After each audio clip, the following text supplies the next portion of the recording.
was 1994. Was it your idea to launch the Austin Film Festival? It's hard probably for people to imagine now, that especially people who've probably come here in the last 10 years.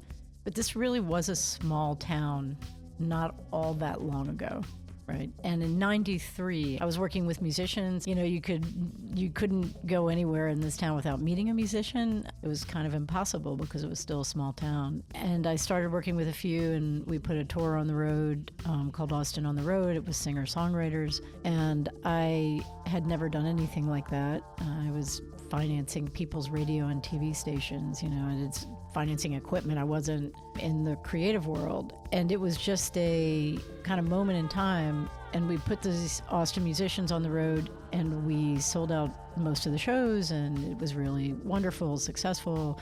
It was Michael Fracasso and Jimmy LaFave and Joe Carroll Pierce and David Halley. And it was so much fun. It was a lot more fun than financing equipment. So your background is business. Yeah, so my background really was business, and my dad was an entrepreneur, and you know, and he probably was constantly feeding the back of my brain about doing things. Mm-hmm. So that was definitely a seed, but that piece was a lot of fun. And then somebody that I did some radio work with said, "Hey, you really love film, so why don't you do something with film, because there's not a film festival in Austin." And I started thinking about that, and I thought, well, okay, I don't know anything about that, so that must be a good idea. Right? There's this wonderful man, and he just recently passed away. His name was Sandy Sanford, and he used to have these fantastic dinner parties at his house, and for some reason he would invite me. And he was again, small town, he was a lobbyist, he knew everybody, and I was there. Some other folks I knew, and new head of the film commission, who Ann Richards was governor, and she loved film. And her new film commissioner was there, who she had brought in from California.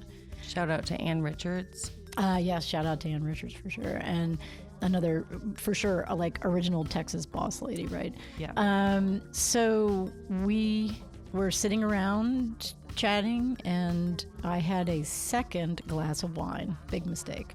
And I just said to the film commissioner, "How come there's no film festival in Austin?" And it was just a conversation, and she said, well, you know, Ann would really love to help somebody get one started. And I said, oh, well, I mean, I'm really interested. And she said, well, send us over a business plan. So that's kind of what I did for a living. Right, business plans? Right, and I was trying to get people financing. So I did, and sent it to her, and got a call a couple weeks later, and she said, hey, Ann said that if this is for real, she'd be interested in helping.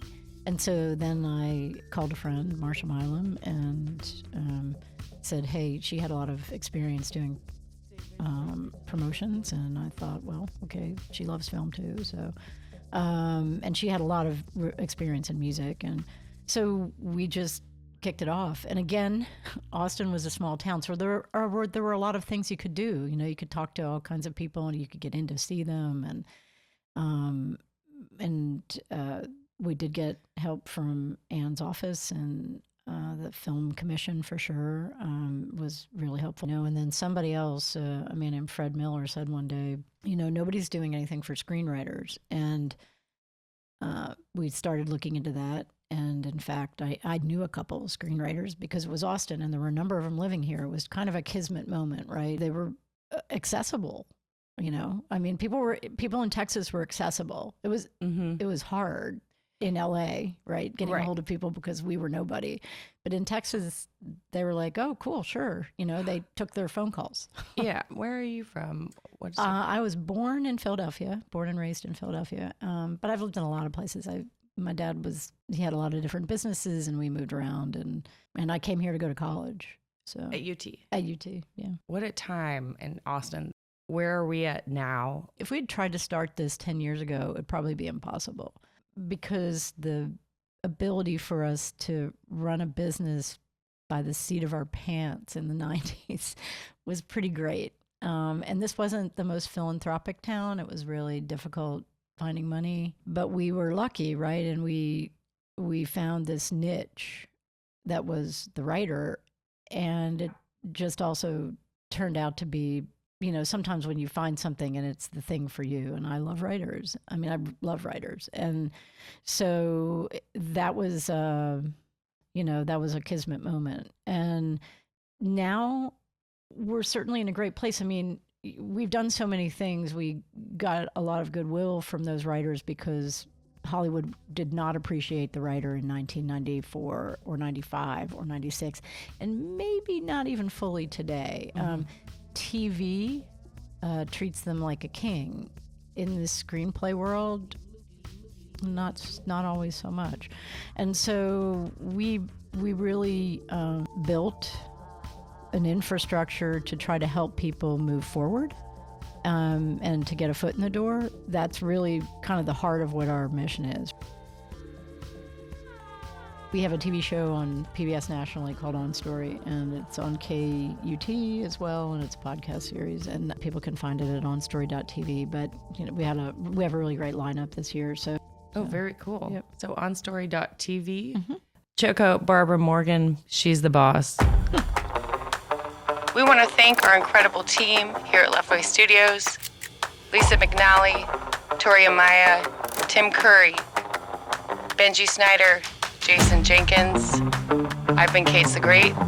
Thanks for joining us. This has been Boss Ladies on the Record. Find us on Instagram, Facebook, or online. BossLadiesOnTheRecord.com. See you next time.